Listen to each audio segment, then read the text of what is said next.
Un rapport qui alerte, un climat qui inquiète. Le collectif contre l'islamophobie en Europe a publié son rapport annuel 2025. L'organisation évoque une intensification des actes et discours anti-musulmans à travers le continent. Selon le rapport, 876 signalements ont été enregistrés en 2025. 85% d'entre eux concernent la France. Le CCIE parle d'une normalisation préoccupante de la haine anti-musulmane.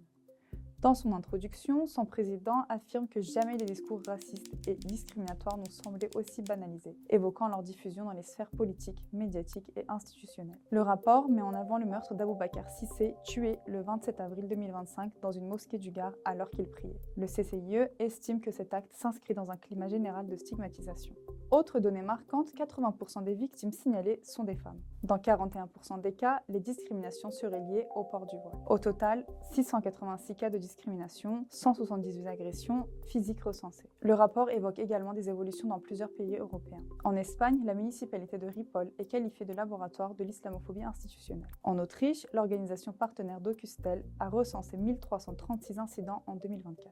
Au Danemark, le CCIE dénonce une conditionnalisation des droits, affirmant que certaines libertés dépendraient des positions politiques exprimées par des citoyens musulmans. En Belgique, le rapport évoque une ineffectivité du droit, estimant que les victimes rencontrent des difficultés pour obtenir réparation. Le document pointe également la haine en ligne. Selon l'analyse menée via l'Observatoire européen de la haine en ligne, 32,63% des messages racistes étudiés comportent des références religieuses. Le CCIE appelle les institutions européennes à reconnaître l'islamophobie comme un indicateur de fragilisation de l'état de droit. Des chiffres, des faits, un climat décrit comme de plus en plus tendu. Alors une question demeure. Comment l'Europe peut-elle s'organiser pour combattre l'intolérance religieuse qui fragilise ses fondements ?